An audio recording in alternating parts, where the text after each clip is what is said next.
late to apologize. I'm Stella and I'm here with a book review and also a chat about thoughts and opinions that this book brought about for myself. So that book, and I guess it should be a play, would be A Streetcar Named Desire by Tennessee Williams. Now, I just finished reading this and I really enjoyed it. I gave it a 4 out of 5 stars on Goodreads, and I highly recommend it. It's a very sad story for sure, but it is a great story nonetheless. And I think it illuminates the topic I'm going to talk about next really well. So if you don't know, the story is about, basically surrounds 3 main characters, Blanche, Stanley, and Stella.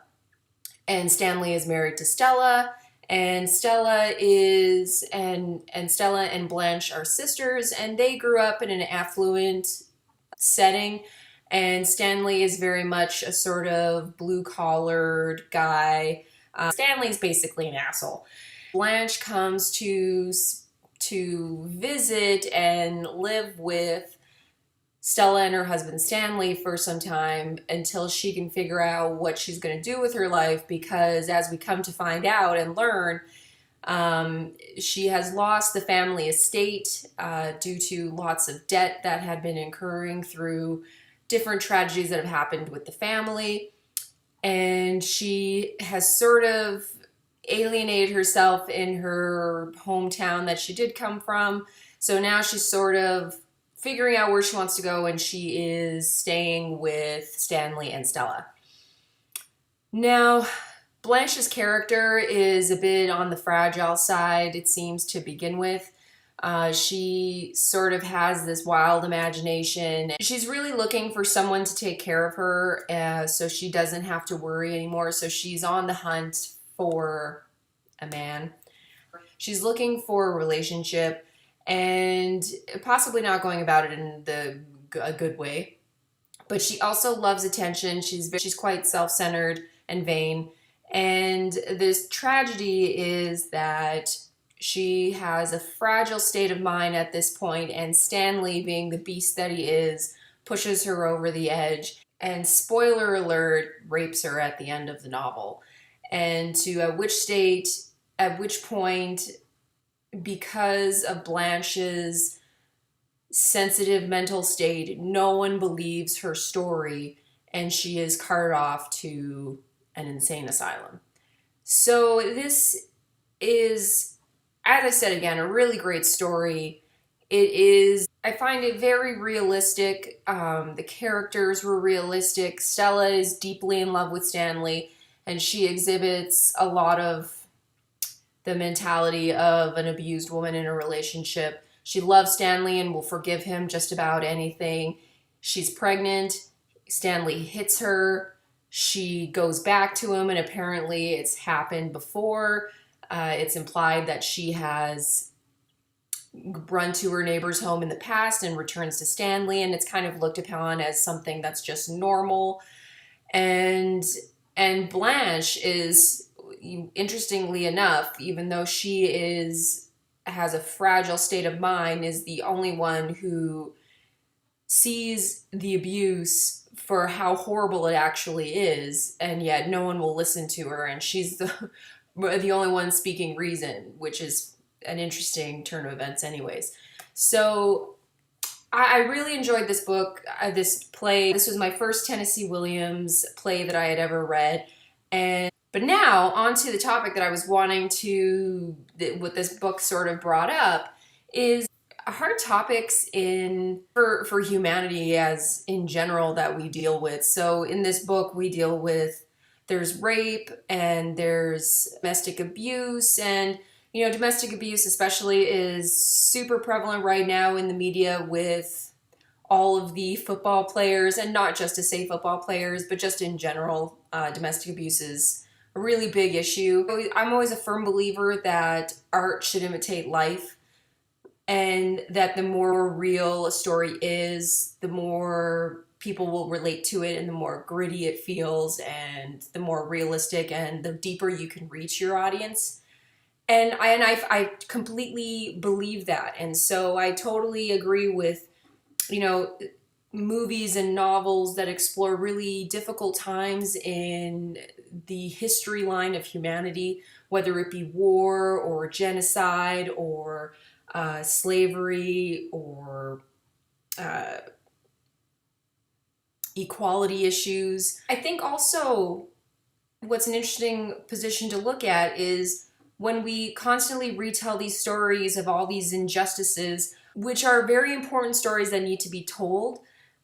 But I think also what we need are stories that show us what should be happening as well. Again, I will repeat myself because I want to make sure I'm clear on this. I believe that it's really important to hear the stories of the injustices so that we can see the injustices.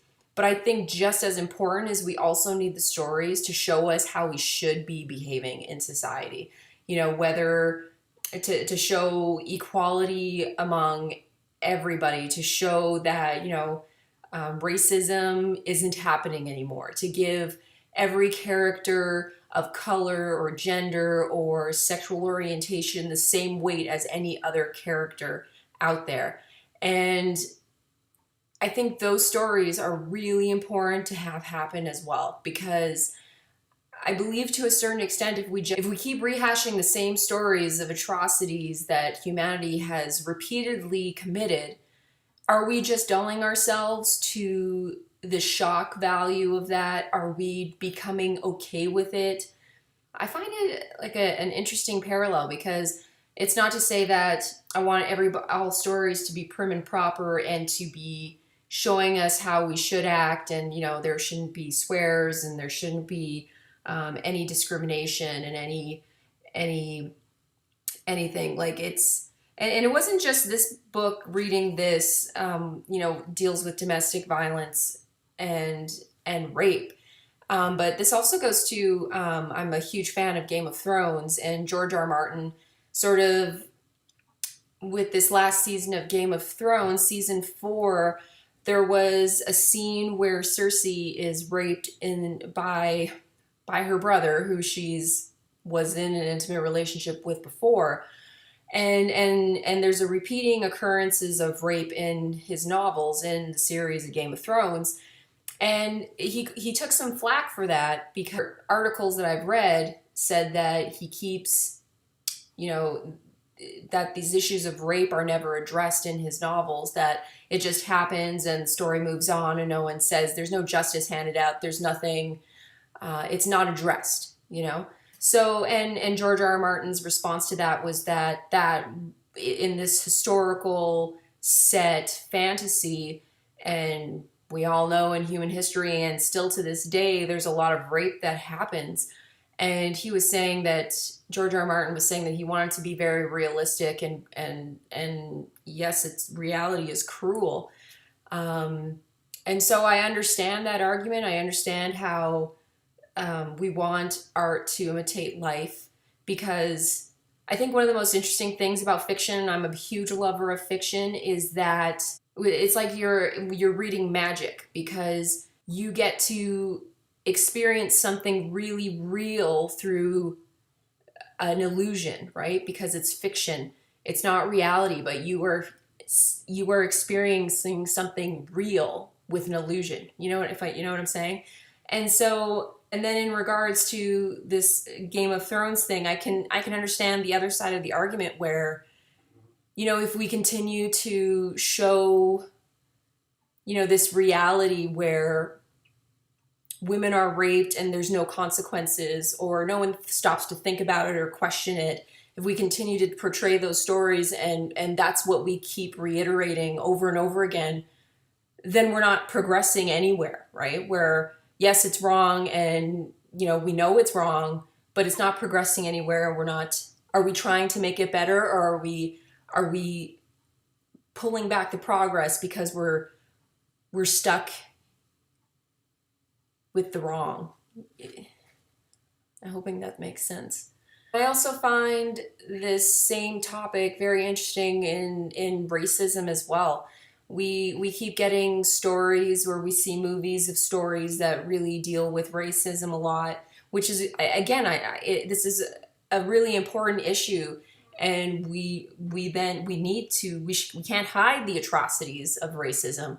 But you know, I want some literature, or I want some movies where the main characters are interchangeable with any race, and that they all play the same important part, and that everyone treats everyone's character with the same respect and the same weight as any other character. You know, how fabulous would it be to reach a point where any character in any story could be swapped out with gender or race or sexual preference, and no one bats an eye, and it wouldn't change the story in any way, shape, or form? I think that would be pretty impressive, and I look forward to that. I need to find more of that, I think. Anyways, those were some of my thoughts. I hope they made sense. I don't like to make these videos really contrived. I like to sort of vlog my thoughts. I don't write a script, and I know that I've had people comment that I should write a script because I sort of ramble and meander and do that sort of thing. But I think if I did script all this, I don't know that I would make as many videos as I would like to, because I don't know, it's sort of supposed to be a sort of open topic chat, not an essay. Yeah, I don't know. But leave me your thoughts. It's a pretty big argument in my mind, the whole art imitating life. Leave me your comments, let me know what you think, and thanks for watching, and I'll see you in the next video. Bye!